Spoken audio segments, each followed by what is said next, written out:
সুষ্ঠু হয়েছে নির্বাচন, ভোট দিয়েছে প্রশাসন, তাকিয়েছিল জনগণ, এর নাম বাংলাদেশের নির্বাচন। শেখ হাসিনা পালিয়ে গেল, তখনকার পরিবর্তিত পরিস্থিতিতে অন্তর্বর্তীকালীন সরকার প্রশাসক নিয়োগ দিতে বাধ্য হয়েছিল।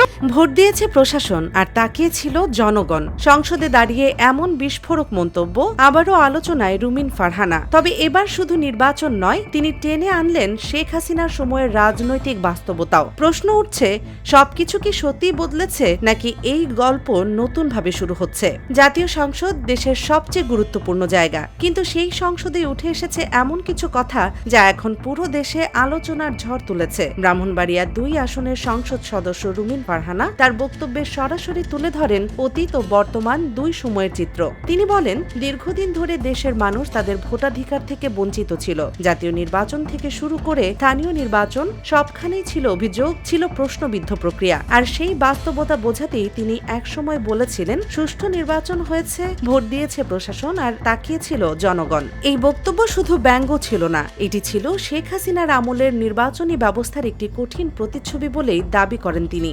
এরপর তিনি তুলে ধরেন একটি বড় পরিবর্তনের সময়। তার ভাষায়, যখন শেখ হাসিনা ক্ষমতা ছেড়ে পালিয়ে যান, তখন দেশের পরিস্থিতি পুরোপুরি বদলে যায়। প্রশাসনিক শূন্যতা তৈরি হয়, স্থানীয় পর্যায়ে অনেক জনপ্রতিনিধি গা ঢাকা দেয়। সেই সময় অন্তর্বর্তীকালীন সরকার বাধ্য হয়ে প্রশাসক নিয়োগ করে যাতে স্থানীয় সরকার ব্যবস্থা চালু রাখা যায়। কিন্তু সেই পরিবর্তনের পেছনে ছিল বিশাল মূল্য। লাখো মানুষ রাস্তায় নেমেছিল, হাজার হাজার মানুষ আহত হয়েছিল, অনেকেই পঙ্গু হয়েছে, আর প্রায় 1,500 মানুষ প্রাণ হারিয়েছে শুধুমাত্র তাদের ভোটাধিকার ফিরে পাওয়ার জন্য। এই ত্যাগের ফলে এসেছে নতুন একটি বাস্তবতা, একটি অবাধ, সুষ্ঠু ও নিরপেক্ষ নির্বাচনের মাধ্যমে গঠিত হয়েছে বর্তমান সংসদ। আর সেই সংসদেই আজ দাঁড়িয়ে প্রশ্ন তুলছেন রুমিন ফারহানা। তিনি সংবিধানের 59 নম্বর অনুচ্ছেদের কথা উল্লেখ করে বলেন, স্থানীয় সরকার পরিচালিত হওয়ার কথা নির্বাচিত প্রতিনিধিদের মাধ্যমে, কিন্তু বাস্তবে দেখা যাচ্ছে ভিন্ন চিত্র। তার অভিযোগ, শেখ হাসিনার পতনের পর যে অস্থায়ী ব্যবস্থা নেওয়া হয়েছিল, সেই প্রশাসক নিয়োগ এখনো চলমান, অথচ এখন আর সেই সংকটময় পরিস্থিতি নেই। এখন তো খুব সহজেই স্থানীয় সরকার নির্বাচন দেওয়া সম্ভব। তাহলে কেন নির্বাচন হচ্ছে না? কেন জনগণের ভোটের মাধ্যমে প্রতিনিধিদের নির্বাচিত করা হচ্ছে না? এখানেই তিনি করেন সবচেয়ে আলোচিত মন্তব্য। দলীয় নেতাকর্মীদের পুনর্বাসন প্রক্রিয়া শুরু হয়েছে, অর্থাৎ তার ইঙ্গিত, যে পরিবর্তনের জন্য এত রক্ত, এত ত্যাগ, সেই পরিবর্তন কি সত্যি এসেছে নাকি শুধু ক্ষমতার মুখ বদলেছে কিন্তু পদ্ধতি একই রয়ে গেছে? এই বক্তব্য এখন সোশ্যাল মিডিয়ায় ভাইরাল। কেউ বলছেন এটাই সত্য, শেখ হাসিনার আমল থেকে শুরু হওয়া যে রাজনৈতিক সংস্কৃতি তা এখনো চলছে।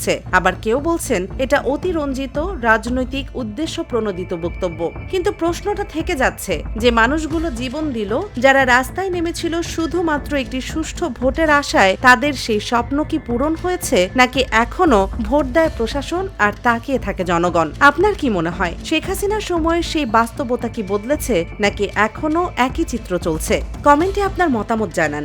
আর এমন গুরুত্বপূর্ণ ও বিশ্লেষণধর্মী খবর পেতে ভিডিওটি লাইক, শেয়ার এবং চ্যানেলটি সাবস্ক্রাইব করতে ভুলবেন না।